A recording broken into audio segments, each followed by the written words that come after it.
এখনো কিন্তু 3টা বড় বড় ভূমিকম্প আসা বাকি আছে। নবী করিম সাল্লাল্লাহু আলাইহি ওয়াসাল্লাম একদিন মসজিদের সামনে যাচ্ছেন, সাহাবীরা ভিতরে বসে আছে। সাহাবীরা কোন একটা বিষয়ে কথোপকথন করছেন। নবী করিম সাল্লাল্লাহু আলাইহি ওয়াসাল্লাম জিজ্ঞাসা করলেন, তোমরা কি নিয়ে কথাবার্তা বলছো? সাহাবীরা বললেন যে আমরা কিয়ামতের আলামতগুলো নিয়ে কথা বলছি। তখন নবীজি বললেন সাল্লাল্লাহু আলাইহি ওয়াসাল্লাম, 10টা আলামত আসার আগে কিয়ামত হবে না। কয়টা আলামত? 10টা। এই 10টা আসার আগ পর্যন্ত কিয়ামত হবে না, নিশ্চিন্ত থাকতে পারেন। কিন্তু এই 10টা কবে চলে আসবে এর কোনো গ্যারান্টি আছে? নাই। 3 নাম্বার হচ্ছে দাব্বাতুল আরদ, জমিন থেকে একটা অদ্ভুত প্রাণী বের হবে যে মানুষের সাথে কথাবার্তা বলবে। এটা হাদিসে আছে কিন্তু। তা আমরা এখন নিঃসন্দেহে 90% মানুষ বিশ্বাস করবে না, এবং যারা একটু বেশি চেতনাধারী তারা বলবে যে মোল্লা মুন্সিদের কথা শোনো, প্রাণী বলে আবার কথা বলবে। কিন্তু হ্যাঁ, এই কথাটাই যদি নাসা বলে, যে হ্যাঁ একটা প্রাণী আছে পৃথিবীর গভীরে, সে অচিরেই বের হবে এবং কথা বলবে, দেখবেন সবাই বিশ্বাস করছে। দেখেন চিন্তাগত শিরক। দেখেন যখন আমরা ওইসব মিডিয়া থেকে কোনো কথা আসে আমরা নিশ্চিন্তে নির্দ্বিধায় বিশ্বাস করি। আল্লাহ পাক হাদিসে বলছেন, নবী হাদিসে বলছেন দাব্বাতুল আরদ বের হবে, মানুষের সাথে কথাবার্তা বলবে, মানুষ বিশ্বাস করতে চায় না। আর কি? ধোঁয়া। এই ধোঁয়ায় আকাশ ছেয়ে যাবে, ধোঁয়া দিয়ে আকাশ ছেয়ে যাবে, এবং এত বড় ধোঁয়া বিশ্ববাসী কখনো দেখে নাই। এখন অনেকে বলছেন, এখনকার আধুনিক স্কলার যারা, অনেক স্কলাররা এটা মত, এটা কিন্তু হাদিসে নাই, তাদের মত হতে পারে যে একটা নিউক্লিয়ার এক্সপ্লোশন হবে। সারা ওয়ার্ল্ড তো এখন নিউক্লিয়ার যুদ্ধের সামনে দাঁড়িয়ে আছে, তখন হয়তো বা ধোঁয়ায় পুরো বিশ্ব ছেয়ে যেতে পারে। এটা তাদের মত। এটা হতেও পারে, নাও হতে পারে, হওয়ার সম্ভাবনা কিন্তু আছে, উড়িয়ে দেওয়া যাচ্ছে না। ঠিক আছে? 4টা। 5 কি? 5 হচ্ছে ইয়াজুজ আর মাজুজ। ইয়াজুজ আর মাজুজ এই প্রকৃতি বের হবে, এরা কিন্তু আদম সন্তান, এবং তারা পৃথিবীর পানি খেয়ে শেষ করে ফেলে দিবে। তারপর এই যে 6, 7, 8 এই 3টা হচ্ছে 3টা বড় বড় ভূমিকম্প, যেটা বলতে গিয়ে মেজে গেছে। এই 3টা ভূমিকম্প এখনো আসা বাকি আছে। নবীজি বলেছেন একটা পৃথিবীর পূর্ব দিকে হবে। পূর্ব দিক কোন দিক? এই যে Indonesia, Malaysia, Bangladesh, Pakistan, Myanmar, আপনার শ্রীলঙ্কা, এই পুরো কন্টিনেন্ট পূর্ব দিক, পৃথিবীর পূর্ব দিক। কোন কান্ট্রি এটা তো বলা হয়নি, পূর্ব দিক বলা হয়েছে। এবং এখানে ভূমিকম্প বলা হচ্ছে না, বলা হচ্ছে ভূমি ধসে যাবে, মানে পুরো ভূমিটা নিচে চলে যাবে। এখন যারা এগুলো নিয়ে গবেষণা করেন তারাও কিন্তু সেম কথাই বলছেন, খেয়াল করে দেখেন। তারা হয়তো বিজ্ঞান দিয়ে ব্যাখ্যা করছেন, কিন্তু হাদিসে কিন্তু এটা বলা আছে। আরেকটা হচ্ছে পৃথিবীর পশ্চিম দিকে। আর পশ্চিম দিকে কেন হবে জানেন? সমকামিতার কারণে, সুদের কারণে, জেনার কারণে, এবং সারা বিশ্বকে তারা যে জুলুমটা করছে, এই জুলুমের প্রতিফল হিসেবে আল্লাহ পাক ঘোষিত।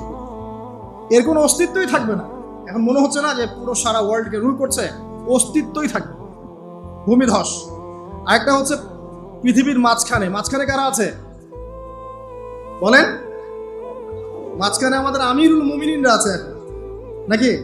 যারা গান বাজনাকে উন্মুক্ত করে দিচ্ছে, যারা পর্দার শিথিলতা নিয়ে আসছে, হ্যাঁ, যারা ইসরায়েলের সাথে আতাত করছে, এরা আছে, আমিরুল মুমিনিনরা আছে। তো সেখানেও একটা ফিতনা অপেক্ষা করতে থাকেন। তো এই কথাটা বলতে গিয়ে আমি এখানে এসেছি। পৃথিবীতে কিন্তু এখনো 3টা বড় বড় ভূমিকম্প বাকি আছে। আর সর্বশেষ আলামত হচ্ছে ইয়েমেন থেকে একটা আগুন বের হবে, বিশাল আগুন। এই আগুনটা মানব জাতিকে হাসরের মাঠের দিকে তাড়িয়ে নিয়ে যাবে। এই 10টা আলামত না আসা পর্যন্ত কিয়ামত হবে না। অতএব আপনি এখন রিল্যাক্সে নাকে তেল দিয়ে ঘুমান, নাকি ভাই? এই 10টা আলামত না আসা পর্যন্ত কিয়ামত হচ্ছে না। তবে এই 10টা আলামত আসার পটভূমি কিন্তু তৈরি হয়ে যাচ্ছে, এটা আমাদের খেয়াল করতে হবে। আচ্ছা আসেন, এই যে শুআয়ব আলাইহিস সালামের কওমকে যে ভূমিকম্প দিয়ে ধ্বংস করা হলো, এই ভূমিকম্প কখন আসে? আল্লাহ পাক বলছেন তার রাসূলের মাধ্যমে, যখন সমাজের মধ্যে পাপ বেড়ে যাবে, অশ্লীলতা বেড়ে যাবে, মানুষ মাদককে হালাল মনে করা শুরু করবে, জেনাকে হালাল মনে করা শুরু করবে, এবং এই যে বেপরদামি বেড়ে যাবে, তখন সমাজের মধ্যে ভূমিকম্প দেখা দিবে, ভূমিধস দেখা দিবে। গান বাজনা, বাদ্যযন্ত্রকে মানুষ হালাল মনে করা শুরু করবে, তখন এগুলো আসবে। তো এগুলো কি আসার বাকি আছে? এখন কি মনে হচ্ছে? আল্লাহ পাক আমাদেরকে হেফাজত করুন, আমিন। বাঁচার উপায় কি? ওই যে বললাম, রব্বানা বলেন, আতিনা মিন লাদুনকা রাহমা ওয়া হাইয়্যি লানা মিন আমরিনা রাশাদা। এভাবেই ইতিহাস নিজেকে পুনরাবৃত্তি ঘটিয়েছে। কওমে লূত, মনে আছে? লূত আলাইহিস সালামের কওম। ইব্রাহিম আলাইহিস সালামের ভাতিজা ছিলেন লূত আলাইহিস সালাম। তাকে আল্লাহ পাক একটা কওমের কমকে দাওয়াত দেওয়ার জন্য পাঠালেন, যেই কম এমন পাপ করছে যেই পাপ ইতিহাসে কেউ কখনো করে নাই। ওই কমের আগ পর্যন্ত পৃথিবীতে কেউই এই পাপটা কখনো করে নাই। কি পাপ? কে বলতে পারবেন? সমকামিতা। কি পাপ? সমকামিতা। এখন তো অ্যাভেলেবল দেখছি আমরা, এখন আর অ্যাভেলেবল দেখছি না, ছেলে ছেলে বিয়ে করছে, মেয়ে মেয়ে বিয়ে করছে। এবং বড় বড় কান্ট্রিজ যেগুলো আছে, আমেরিকা, ব্রিটেন, অস্ট্রেলিয়া, কানাডা, সব জায়গায় এগুলো হালাল। এগুলো হালাল। স্বাধীনতা, বাক স্বাধীনতা। আপনি চাইলে একটা মেয়েকেও বিয়ে করতে পারেন, ছেলেকেও করতে পারেন। আবার কোরআনে বলেছে ছেলে ছেলে সমকামীর কথা, কিন্তু এই যুগে এসে আমরা দেখছি মেয়ে মেয়েও সমকামী। সুবহানাল্লাহ। এবং এটা আমাদের দেশে ছড়িয়ে পড়ছে, এটা কিন্তু অ্যালার্মিং একটা বিষয়। আমরা সবাই বাইরে ভালো মানুষের মুখোশ ধরে আছে ঠিকই, কিন্তু ভিতরে ভিতরে সমাজ এগুলো চলছে। এগুলোকে যদি এখনই আমরা পেট্রোনাইজ করতে, মানে আমরা যদি এটাকে ডিফেন্ড করতে না পারি, তাহলে কিন্তু সমস্যা। আগামীতে দেখা যাবে যে আমাদের পরিবারের মধ্যে এগুলো ঢুকে যাচ্ছে, নাউজুবিল্লাহ। আমরা জরিপ বলছে যে 20 থেকে 30 জন মানুষের মধ্যে একজন মনে করে যে সমকামিতা ভালো জিনিস বা এটা একটা স্বাধীনতা। আপনি কেমব্রিজ অক্সফোর্ডের ডিকশনারি ঘাটলে দেখবেন, সেখানে আগে বলা হতো যে এটা একটা মানসিক রোগ। আপনি 10 বছর আগের ডাটা দেখেন আর 10 বছর পরের ডাটা দেখেন, এখন আপনাকে বলা হবে এটা একটা বাক স্বাধীনতা। আগে বলা হতো মানসিক রোগ। তো এই কম ছিল কওমে লূত। আল্লাহ পাক এদেরকে এমন ভাবে ধ্বংস করেছেন যেভাবে পৃথিবীতে কোনো কমকে আল্লাহ পাক ধ্বংস করেন কাউকে না। কিভাবে? আল্লাহ পাক 2 জন ফেরেশতা পাঠিয়েছিলেন, জিবরাইল আলাইহিস সালাম এবং মিকাইল আলাইহিস সালাম। তাদেরকে সুন্দর যুবকের আকৃতিতে পাঠিয়েছেন, সুন্দর সুন্দর যুবক। সুবহানাল্লাহ। এগুলো বলতে খারাপ লাগে যে এখন ছোট ছোট বালকদেরকেও দেখি বলাৎকার করা হচ্ছে না? নিউজগুলো পান না? আর আমরা এটা জঘন্য প্রতিবাদ করছি। আসলে কোনো কোনো ক্ষেত্রে দেখা যায় যে ইসলামী কিছু প্রতিষ্ঠানের মধ্যে এই রোগ ঢুকে গেছে। তো এটা কিভাবে হলো, আসলে কিভাবে হয়েছে আমি আপনাকে বলছি। দেখেন, আমি আপনাকে মূল জায়গাটা বলছি। এই যে মানসিক বিকৃতি, অসুস্থতাটা হয়েছে অনলি দেখতে দেখতে সবাই বাসায় এগুলো ইন্টারনেটের, আপনার ফোনে সবাই যখন দেখতে অভ্যস্ত হয়ে গেছে, তখন ইন্টারনালি আমরা সবাই পশু হয়ে গেছে। এখন সামনে যেই থাকে, একটা ছোট বাচ্চা থাক, ছোট মেয়ে থাকে, 5 বছরের মেয়েকে দেখলাম করে ফেলছে। 5 বছরের মেয়ে, 5 বছরের মেয়ের কোথায় বলতে চাচ্ছি না, কারণ এগুলো বললে তো নিজেদের দোষ প্রকাশ করা হয়। কিন্তু মানুষ ধর্ষকের কোনো ধর্ম নাই। সে হিন্দু, মুসলিম, নাকি বৌদ্ধ, খ্রিস্টান, না আলেম জালেম, এগুলো ধর্ম দেখার সময় নাই। আল্লাহ পাক বলেছেন তার রাসূলের মাধ্যমে ধর্ষণ হলেই প্রকাশ্যে মৃত্যুদণ্ড দিয়ে দিবে, যেই হোক সে যেই হোক না, ওর কোনো ধর্ম নাই। সে একজন আলেম দাড়িওয়ালা মানুষও যদি হয়, তাকেও এই কাজ করতে হবে। তো চোরের কোনো ধর্ম আছে? ডাকাতের কোনো ধর্ম আছে? তো মিডিয়া আবার টেকনিক্যালি দেখবেন ওইটাকে হাইলাইট করবে বেশি, বিকজ এখানে একটা সুযোগ আছে ইসলামকে ডমিনেট করার জন্য। কিন্তু সেম ঘটনা কিন্তু অনেক বড় বড় সেকুলার প্রতিষ্ঠানে ঘটেছে, ওগুলো কিন্তু আমরা হাইলাইট করতে দেখি না। এটা আমরা বুঝি ইন্টেনশনটা কি।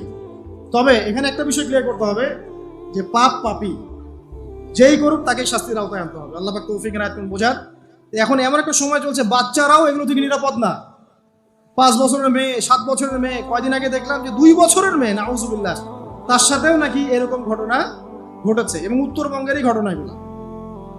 আর এগুলো শহরের চেয়ে এখন গ্রামে বেশি হচ্ছে। কারণ কি জানেন?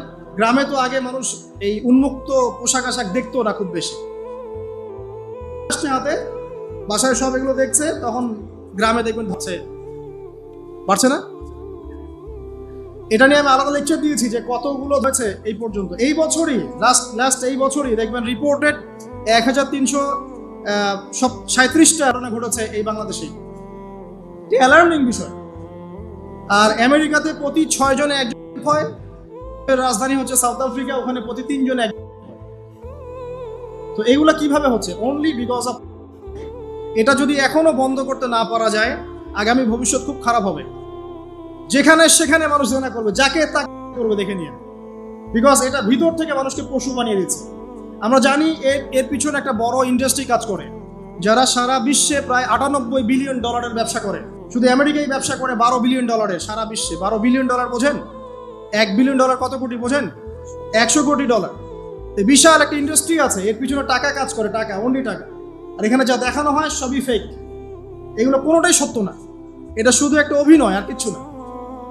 তো এটা দিয়ে পুরো স্পেশালি মুসলিম যুবকদের ভিতরে এমন একটা মানে পশুত্ব ঢুকিয়ে দেওয়া হয়েছে যে জেনা, ধর্ষণ, বেহায়াপনা এগুলো বাড়তেই আছে দিন দিন।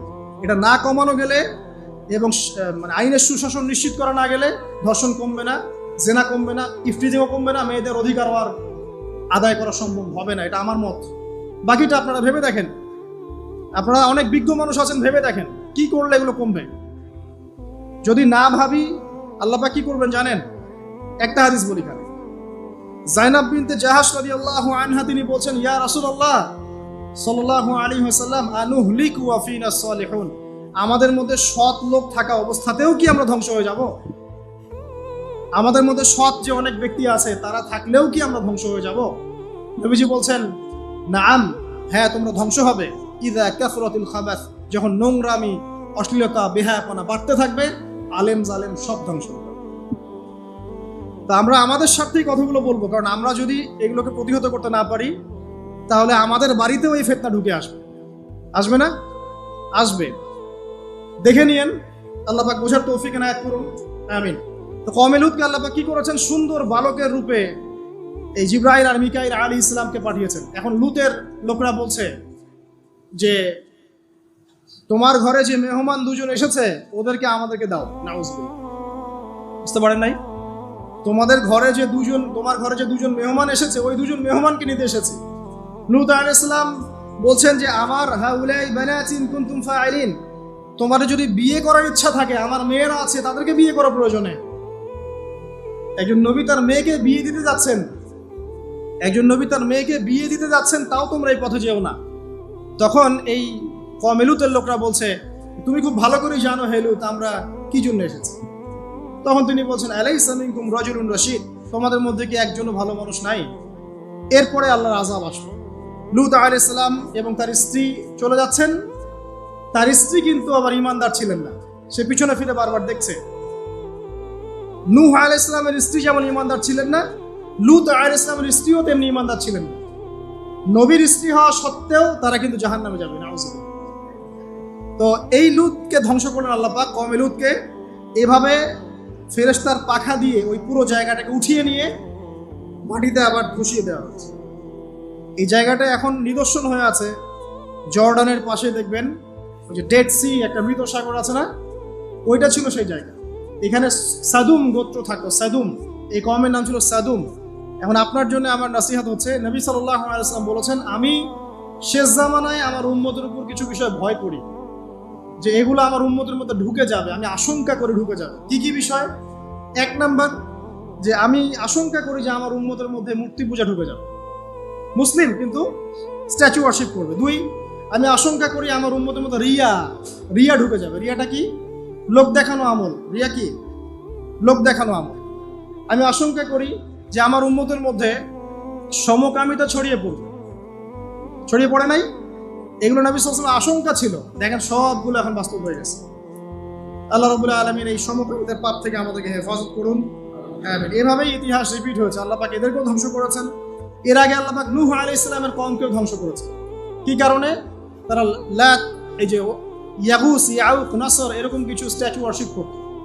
এক পর্যায়ে আল্লাহ রাব্বুল আলামিন 950 বছর দাওয়াত দিয়েছেন নূহ আলাইহিস সালাম তার কওমকে। 950 বছর দাওয়াত দেওয়ার পরেও তার কওম যখন আল্লাহর আনুগত্য করলো না, আল্লাহ রাব্বুল আলামিন মহা প্লাবন দিয়ে তাদেরকে ধ্বংস করে দিয়েছে। এভাবেই যুগে যুগে ইতিহাস রিপিট করেছে।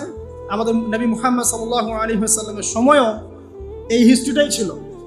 আবু জাহেল, আবু লাহাব, উতবা, শাইবা যারা ছিল তারা মূলত সমাজটাকে দ্বিখণ্ডিত করে ফেলেছিল, খণ্ডে খণ্ডে ভাগ করে ফেলেছে। ডিভাইড অ্যান্ড রুলের মতো সমাজে সুদ ছড়িয়ে দিয়েছিল, জেনা ছড়িয়ে দিয়েছিল, পরকিয়া ছড়িয়ে দিয়েছে এবং শিরিক ছড়িয়ে দিয়েছে এবং গোত্রীয় হানাহানি চলছিল।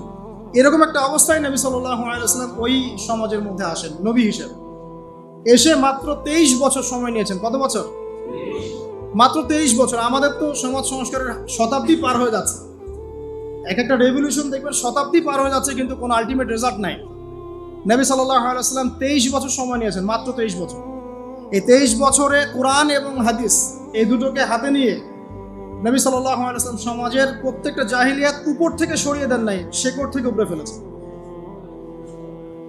তবে তিনি যখন ইসলাম প্রতিষ্ঠা করে দিয়ে চলে গেছেন, খোলাফায়ে রাশেদার যুগ চলে গেছে, তারপর উমাইয়া খেলাফত এসেছে প্রায় 100 বছরের মতো, পরে আব্বাসীয়র এসেছে প্রায় 550 বছরের মতো, আস্তে আস্তে ফাতেমিরা এসেছে, এদিকে কর্ডোভার স্পেনে আন্দালুসিয়া উমাইয়া শাসন ছিল, ওসমানীয়রা এসেছে, এভাবে ইতিহাস চলেছে দীর্ঘদিন, প্রায় 1400 বছর। শেষ পর্যায়ে গিয়ে নবী সাল্লাল্লাহু আলাইহি ওয়াসাল্লাম কিছু ভবিষ্যৎবাণী করে গেছে, যখন শেষ জামানাগুলো আসবে তখন দেখবে তোমরা সমাজে সুদটা ছড়িয়ে পড়বে বেশি, জেনা ছড়িয়ে পড়বে, অশ্লীলতা ছড়িয়ে পড়বে। তিনি আরো বলেছেন সময়গুলো সংক্ষিপ্ত হয়ে আসবে, মানুষের হঠাৎ মৃত্যুর পরিমাণ বেড়ে যাবে, অনেক কিছু বলে গেছে। দিন চলে যাবে মনে হবে একটা ঘন্টার মতো চলে গেল, বছর চলে যাবে একটা মাসের মতো, মাস যাবে একটা সপ্তাহের মতো। অনেকগুলো সাইন তিনি বলে গেছেন। মুসলিমদের মধ্যে বিভক্তি বাড়তে থাকবে, হত্যা হারাজ বাড়বে। হারাজ, হত্যা মানে হারাজ, মানে একজন ব্যক্তিকে হত্যা করা হবে, সে জানবে না আমাকে কেন হত্যা করা হলো, আর একজন ব্যক্তি হত্যা করবে, সেও বুঝবে না কেন তাকে মারলাম। ফাসাদ বাড়তে থাকবে, উঁচু উঁচু অট্টালিকা নির্মাণের প্রতিযোগিতা বাড়তে থাকবে। হচ্ছে না এগুলো? সমাজে ভালো মন্দের মানদণ্ড উল্টে যাবে, মানুষ সত্যকে মিথ্যা বলবে, মিথ্যাকে সত্য বলবে, মিথ্যাবাদীকে সত্যবাদী বলবে, সত্যবাদীকে মিথ্যাবাদী বলবে, আমানতদারকে খেয়ানতকারী বলবে, খেয়ানতকারকে আমানতদার বলবে। টোটালি মানদণ্ড উল্টে যাবে। আস্তে আস্তে সিচুয়েশন এমন হতে থাকবে, খারাপ থেকে খারাপ।